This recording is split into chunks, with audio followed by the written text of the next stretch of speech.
દિયોદર તાલુકાના મોજરૂ જૂના ગામે પોલીસ પર હુમલો કરનાર બુટલેગરના વીજ વિભાગ દ્વારા આરોપીના ઘરના વીજ કનેક્શન કાપી નાખ્યા બાદ આજરોજ ડીવાયએસપી દિયોદરે મોજરૂ જૂના ગ્રામ પંચાયતે જાહેરમાં કાર્યવાહી કરવા સૂચના આપતા પાર્લર પર પોલીસે બુલડોઝર ફેરવ્યું છે અને પાર્લરને તોડી પાડ્યું છે. લઈને અત્યારે ડિમોલિશન કરવામાં આવ્યું છે. શું કહેશો? ગત તારીખ 11/12/2025ના રોજ દિયોદર પોલીસ સ્ટેશન દ્વારા એક રેડ કરી અને પ્રોહિબિશનની માહિતી મળતા આ જગ્યા ઉપર રેડ કરેલી હતી અને તેમાંથી વિદેશી દારૂની કુલ 10 નંગ મળી આવેલ હતા અને પોલીસ એમની ફરજનું કાયદેસરની કામગીરી કરતી હતી. તે દરમિયાન પિન્ટુસિંહ બળવંતસિંહ સોલંકી અને જગતસિંહ બળવંતસિંહ સોલંકી આ બંને આરોપીઓ એમની વિરુદ્ધમાં પ્રોહિબિશનનો ગુનો દાખલ કરેલો હતો અને એ કામગીરી ચાલુ હતી. તે દરમિયાન પિન્ટુસિંહને પોલીસે પકડી લીધેલ હતો અને આરોપી જગતસિંહ ત્યાંથી નાસી છૂટેલ અને એ સાથે કુલ 11 જેટલા માણસો અલગ અલગ બોલાવી અને એમને પોલીસ ઉપર અસોલ્ટ કરેલો હતો અને એમના દ્વારા એક પોલીસ કોન્સ્ટેબલ ઉપર લાકડીનો ઘા મારી અને એમના હાથમાં ફ્રેક્ચર કરેલ હતું અને આ બનાવ બાદ એમની ઉપર પણ ગુનો દાખલ થયેલો હતો અને કુલ 11 આરોપીઓ વિરુદ્ધ આ ગુનો દાખલ થયેલો છે. જેને પગલે આજરોજ એમની એ જે દુકાન હતી કે જે એમને પાનનો ગલ્લો બનાવી અને ત્યાં આવી ગેરકાયદેસર પ્રવૃત્તિ એ કરતો હતો એ પણ પાછી સરકારી જમીનની ઉપર એમને ગેરકાયદેસર રીતે પાનનો ગલ્લો બનાવેલો હતો, જે આજરોજ ડિમોલિશન કરી અને એમને નેસ્તનાબૂદ કરી નાખવામાં આવેલ છે અને હાલ એ 3 આરોપીઓ અટક કરેલા છે અને બાકીના આરોપીઓ ફરાર છે અને તેમની શોધખોળ પોલીસ કરી રહેલ છે અને તેમના ઘરે રહેલ તમામ ગેરકાયદેસર જે વીજ જોડાણો છે, અહીં પણ આવેલ જે વીજ જોડાણો છે એમનું પણ કનેક્શન કાપી નાખવામાં આવેલ છે અને આ કામગીરી આજરોજ પોલીસ દ્વારા હાથ ધરવામાં આવેલ છે.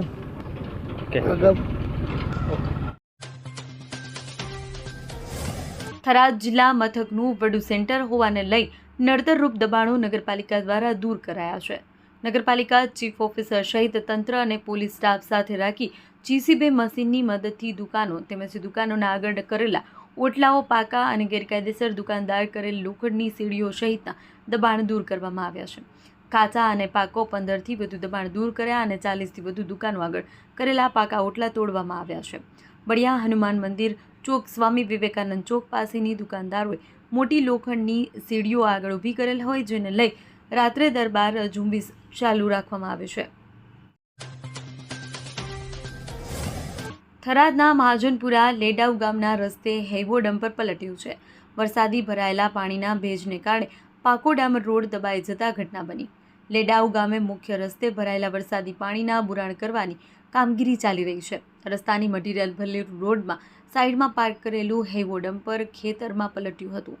રોડની બંને સાઈડ આવેલા ખેતરોમાં વરસાદી પાણી ભરાયેલા છે. ભેજને કારણે અચાનક રોડ ફાટી જતા ડમ્પર નીચાણવાળા ભાગે પટકાયા. શરૂઆતે જ ડમ્પર ચાલકે સમય સૂચકતા વાપરતા કૂદકો માર્યો હતો. મોટી જાનહાનિ ટળી છે. પાલનપુર ITIમાં શુક્રવારના દિવસે 3 વિદ્યાર્થીઓ પર પ્રોફેસરે માર માર્યો. ITIમાં ઇલેક્ટ્રોનિક મિકેનિકલ ટ્રેડમાં અભ્યાસ કરતા 3 વિદ્યાર્થીઓને બેરહેમીથી ભાસ્કર નામના પ્રોફેસરે પટ્ટા માર્યા. ભાસ્કર નામના પ્રોફેસરે ચોપડા ચોરીની શંકા રાખી આડેધડ પટ્ટા મારતા વિદ્યાર્થીઓના શરીર પર પટ્ટાના ઘા દેખાયા. ABVP દ્વારા વિદ્યાર્થીઓને સમર્થન કરી ITIમાં રામધૂન બોલાવી નારેબાજી કરી વિરોધ નોંધાવ્યો. ABVP અને વિદ્યાર્થીઓ દ્વારા ITIના પ્રિન્સિપાલને આવેદનપત્ર આપી શિક્ષકને કડકમાં કડક કાર્યવાહી કરવામાં આવે તેવી માંગ કરાઈ છે.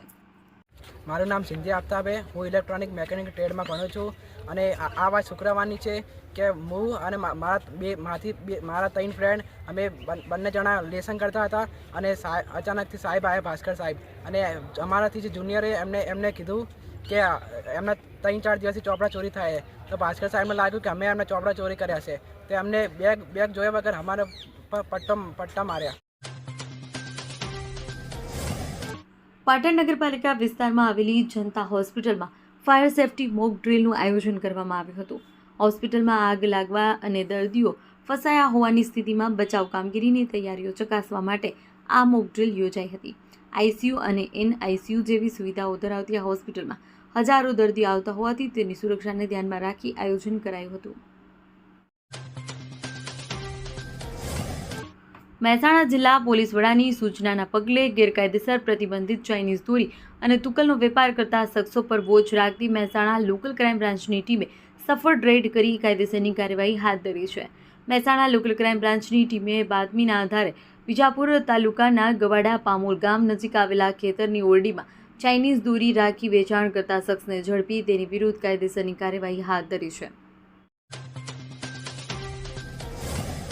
વિસનગર તાલુકા પોલીસે પ્રતિબંધિત ચાઇનીઝ દોરીનું વેચાણ અને હેરાફેરી કરતા 2 આરોપીને મોટા જથ્થા સાથે ઝડપી પાડ્યા છે. પોલીસે બાતમીના આધારે વોચ ગોઠવી પિકઅપ બોલેરો ગાડીમાંથી 7.32 લાખ રૂપિયાનો મુદ્દામાલ જપ્ત કર્યો હતો.